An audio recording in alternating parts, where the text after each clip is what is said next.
एक समय की बात है जब उज्जैन का महान राजा विक्रमादित्य हर रात श्मशान भूमि में जाकर बेताल को पकड़ने का साहसी कार्य करता था।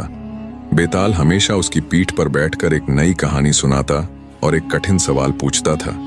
अगर राजा सही जवाब देता तो बेताल उड़कर वापस पेड़ पर चला जाता। दिवाली की रात थी, चारों ओर दियों की चमक थी, लेकिन श्मशान में अंधेरा और रहस्य ही व्याप्त था। विक्रमादित्य ने बेताल को पेड़ से उतारा और उसे अपनी पीठ पर बैठा लिया। बेताल ने कहा, हे राजा, आज की रात विशेष है क्योंकि यह दिवाली की रात है। मैं तुम्हें एक ऐसी कहानी सुनाने जा रहा हूं जो तुम्हारे साहस और समझदारी की सच्ची परीक्षा लेगी। अगर तुम सही उत्तर नहीं दे सके तो तुम्हारी जान भी जा सकती है। विक्रमादित्य ने साहस के साथ बेताल से कहा, कहानी सुनाओ बेताल, मैं हर परीक्षा के लिए तैयार हूं। बेताल ने कहानी शुरू की। बहुत समय पहले एक राज्य था जिसमें राजा अमरसेन शासन करता था। वह बहुत शक्तिशाली और वीर थे, लेकिन उनके राज्य में एक भयंकर समस्या थी। हर साल दिवाली की रात एक रहस्यमयी राक्षस प्रकट होता था जो पूरे राज्य को अंधकार में डुबो देता था। सारे दिए बुझ जाते थे और अंधकार फैल जाता था। लोग डर के मारे घरों से बाहर नहीं निकलते थे। राजा अमरसेन ने कई बार उस राक्षस को पकड़ने की कोशिश की, पर वह असफल रहे। एक दिन एक भविष्यवक्ता ने राजा से कहा, उस राक्षस को हराने का एक ही तरीका है। दिवाली की रात जिस क्षण पहला दिया जले, उस क्षण पर विजय पाने वाला व्यक्ति ही उसे परास्त कर सकता है।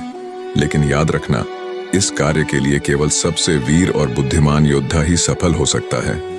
राजा अमरसेन ने अपने राज्य के सबसे महान योद्धाओं को बुलाया, लेकिन कोई भी उस चुनौती को स्वीकार करने को तैयार नहीं हुआ। अंततः एक साधारण मगर निडर योद्धा वीरभद्र सामने आया और इस चुनौती को स्वीकार किया। वह दिवाली की रात तैयार हुआ और जैसे ही पहला दिया जला, वीरभद्र ने राक्षस का पीछा किया। राक्षस गहरे जंगल में भाग गया।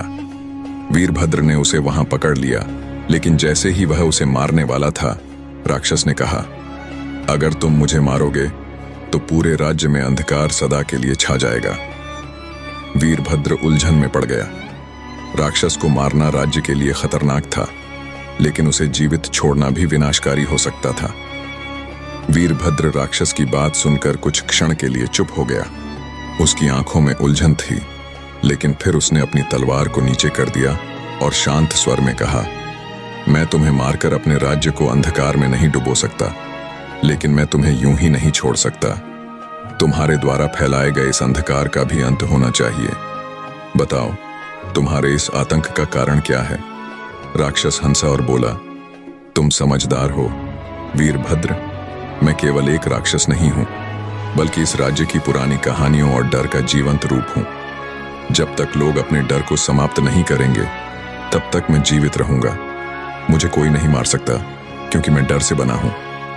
वीरभद्र ने गहरी सांस ली और कहा, तो इसका मतलब है कि तुम्हें केवल निडरता ही हरा सकती है। डर तुम्हारी ताकत है, लेकिन अब मैं इस डर को समाप्त करूंगा। यह कहकर वीरभद्र ने अपनी तलवार वापस म्यान में डाल ली और वापस राज्य की ओर लौट पड़ा। वह जानता था कि राक्षस को मारना समाधान नहीं था। जब वह राज्य में पहुंचा तो उसने सभी नागरिकों को इकट्ठा किया और उन्हें समझाया, इस अंधकार का कारण राक्षस नहीं, बल्कि हमारा अपना डर है। अगर हम सब मिलकर इस डर को खत्म करें और निडर होकर दियों को जलाए रखें, तो राक्षस की शक्ति कमजोर पड़ जाएगी। लोगों ने वीरभद्र की बात मानी और पूरे राज्य में एक संदेश फैल गया कि इस दिवाली पर कोई भी डर के कारण अपने दिए नहीं बुझाएगा। जब दिवाली की रात आई तो हर घर में दिए जलाए गए और लोगों ने अपने भय को पीछे छोड़ दिया। राक्षस अंधकार फैलने की कोशिश कर रहा था, लेकिन दियों की रोशनी और लोगों की हिम्मत के आगे वह कमजोर पड़ गया। राक्षस फिर प्रकट हुआ, लेकिन इस बार उसकी शक्ति क्षीण थी।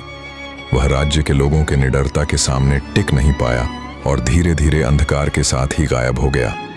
राजा अमरसेन और वीरभद्र ने राज्य में इस विजय का जश्न मनाया और तब से राज्य में दिवाली की रात अंधकार कभी नहीं फैला।